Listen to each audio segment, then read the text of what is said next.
And welcome back to the Quirk Creation series here on Clockwork Highlander. Now this one comes again from my personal selection of ones I had already written out prior to people starting to give me suggestions. And this quirk today is a perfect example of not all quirks are amazing, awesome, flashy, or hero or hero building. Some quirks are pretty darn useless. And we're talking about the quirk of our good friend Krillin. Now, what is Krillin's quirk? Well, let's sit here and find out for a moment, shall we? No, obviously, I know what Krillin's quirk is. Now, the question quickly became, how am I supposed to do a quirk for each individual Z-Fighter whenever I get around to doing them? Goku, we did a quirk for. Vegeta, in theory, could even have the same quirk, or at least a variation of that quirk, because they're both Saiyans.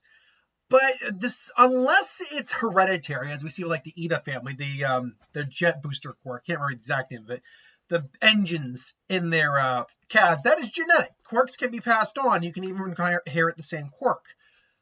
A lot more often than not, though, quirks will mutate and evolve. You might get a similar gene, but something that does something different. For instance, Bakugo inherited essentially both of his parents' quirks, the nitroglycerin ability and the create little sparks quirk, would basically allow him to create the giant explosion effect. Todoroki inherited both his mother and father's two quirks together, basically half hot, half cold. But not every quirk is the same. You can have multiple quirks out there that are similar to each other, but don't do the exact same thing. For example, Shoto's quirk is a perfect example. He has fire capabilities, but it's not the same type of fire that Endeavor has, which is not the same type of fire that Dabi has, which is not the same type of fire that Endeavor's assistant has, so forth and so on.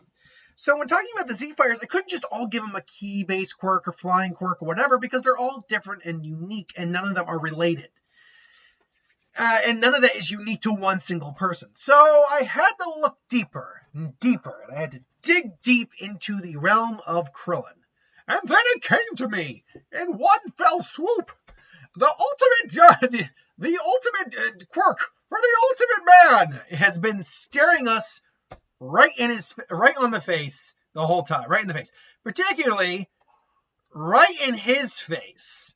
That's right, his quirk, everyone, is no nose, because it is canon that he does not have a nose and that he actually breathes through his skin. So Krillin himself actually technically has a quirk within Dragon Ball. He has a mutation that caused him to not have a nose and breathe through his skin, which basically is a perfect quirk for My Hero Academia. Now, this would be interesting because we don't actually know how, heteromorphic quirks, basically the quirks that actually change your physical appearance. It's unknown whether or not those type of quirks kids are immediately born with, or if those quirks manifest around age 4 like all other quirks do, and their bodies suddenly start to change. It's never explained how.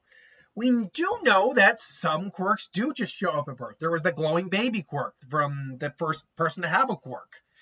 So it's very possible that quirks like this would be evident at birth. Maybe the actual quirk's effect just doesn't kick in until they reach adolescence, or their appropriate age. But Krillin's quirk would be no-nos. Now, what does this mean ultimately for Krillin if he exists in the My Hero world? Well, surprisingly, this isn't as useless of a quirk as you might think. The reason for that is because he breathes through his skin, not his nose, he would actually be, as long as he just covered his mouth, he would actually just be immune to like toxic smells. He'd also be immune to like things like toxic gas, because he doesn't need to breathe through his lungs, and therefore he does. I mean, your skin does absorb. It also breathes itself. It does absorb oxygen. It just doesn't do it to the extent of actual breathing, but clearly Krillin's does. But because it functions differently than, say, breathing through your nostrils and going directly to your lungs, it is not ridiculous to think that he could at least be very resistant to gas or smoke-based attacks.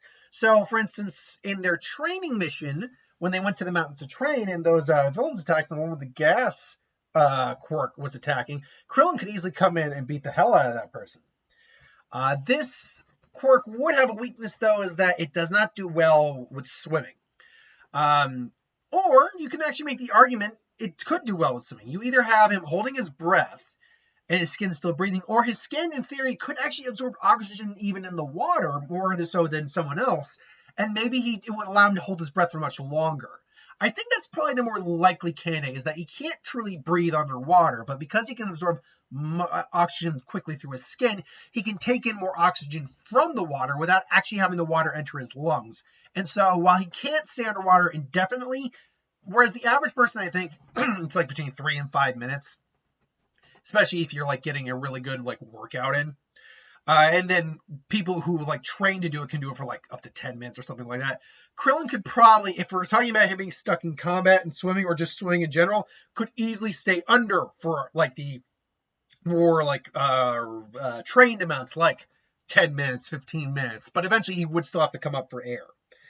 This would actually make him a great rescue hero, because he would be he'd be one of those heroes who was much more easily capable of going down for like wreck diving, saving people who are underwater. He'd still probably carry like a scuba diver's scuba gear, but worst case scenario, he would still try and help beyond the scuba gear if it ran out. There's also makes it, like I said, with rescue as well. If he has to go into like a burning fire, a burning building that's on fire, because he doesn't have to breathe in smoke, as long as he's got something to cover his eyes, he should be fine against the smoke, so long as he just kind of keeps his mouth shut and is not breathing anything in, as his skin can help like absorb oxygen through the smoke veil, all that. But again, like anything, his quirk would have limitations. Like I said, after thinking on it more, he wouldn't be able to stay underwater indefinitely. Even though he's pretty much good at getting oxygen out of the environment, if he's stuck in a confined space, there's still only limited oxygen in that room. So, and unfortunately, breathing is an involuntary thing. Even if he holds his breath, his skin technically is still taking in the oxygen. So that even confined spaces would be enough to take his ass out. Beyond that, though, this quirk offers no combat, no support, anything in the general sense. It really is a quirk that would be useful in certain circumstances, but only certain circumstances. This is, though, just my opinion. This hero name, by the way, would be the Bald Wonder. But because he can grow his hair back, he would just be called, the Amazing Wonder or whatever. I don't know. I wrote his name down, the hero name somewhere. Golden Monk or whatever. I don't know, because he was a monk for a while. I don't know exactly. I can't remember what I put for his name. Either way, though, this is the quirk I chose for Krillin. And I try to expand upon it as well as possible. But I digress. What do you think about this quirk? Do you like it? Do you hate it? Let me know. Until then, thanks for watching, and I'll see you next time.